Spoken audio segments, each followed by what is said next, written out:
আজ বানাচ্ছি সম্পূর্ণ নিরামিষ পটলের দোরমা রেসিপি, যেটা খেতে হবে অপূর্ব স্বাদের। তাহলে রেসিপিটা শুরু করা যাক। পটলের দোরমা বানানোর জন্য সবার প্রথমেই নিয়ে নিয়েছি পটল। এবার পটলের দুই দিকের মুখটা কেটে বাদ দিয়ে দিয়েছি। তারপর একটা চামচের পিছন দিকটা দিয়ে পটলের শাঁসটাকে বেশ ভালোভাবে বার করে নিতে হবে। তারপর দেখো পটলটাকে হালকা করে আমি একটা ছুরির সাহায্যে ছুলে নিয়েছি।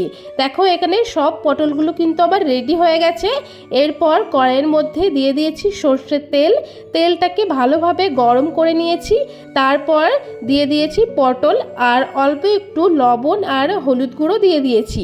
তারপর হালকা করে ভেজে নিয়েছি। ভাজা হয়ে গেছে, এবার তুলে নিয়েছি। তারপর আমি পটলের যে শাঁসটা বার করে রেখেছিলাম সেই শাঁসটা একটা মিক্সিং জারের মধ্যে দিয়ে অল্প একটু জল দিয়ে একটা ফাইন পেস্ট তৈরি করে নিয়েছি। এরপর ওই তেলের মধ্যে দিয়ে দিয়েছি বেটে রাখা পটলের শাঁস। তারপর পরিমাণ মতো লবণ, হলুদ গুঁড়ো, লঙ্কার গুঁড়ো, জিরে গুঁড়ো, ধনে গুঁড়ো দিয়ে দিয়েছি। তারপর দিয়ে দিয়েছি ছানা।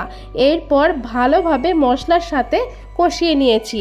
আর আমি আগে থেকেই কেটে রেখেছিলাম কাজু আর কিশমিশ কুচি, সেটা দিয়ে দিয়েছি। তারপর অল্প একটু চিনি দিয়ে দিয়েছি। আর নামাবার আগে অল্প একটু গরম মশলা দিয়ে নামিয়ে নিয়েছিলাম পুরটাকে। পুরটা আমার এখানে বেশ রেডি হয়ে গেছে। তারপর ঠান্ডা হয়ে গেলে পটলের ভিতরে পুরটাকে ভালোভাবে আমি একে একে ভরে দিয়েছি। এটা কিন্তু খুব আস্তে আস্তে করতে হবে, না হলে ফেটে চলে আসবে বাইরে। দেখো এখানে আমার সব পটলগুলো কিন্তু এবার আমি এইভাবে রেডি করে নেব। দেখো সব পটলগুলো কিন্তু আমার রেডি হয়ে গেছে। এরপর কড়াইয়ের মধ্যে আবারও দিয়ে দিয়েছি সর্ষের তেল। ফোড়নে তেজপাতা, শুকনো লঙ্কা আর গোটা জিরে দিয়ে হালকা একটু ভেজে নিয়েছি। তারপর দুটো টমেটো কুচি করে দিয়ে দিয়েছি।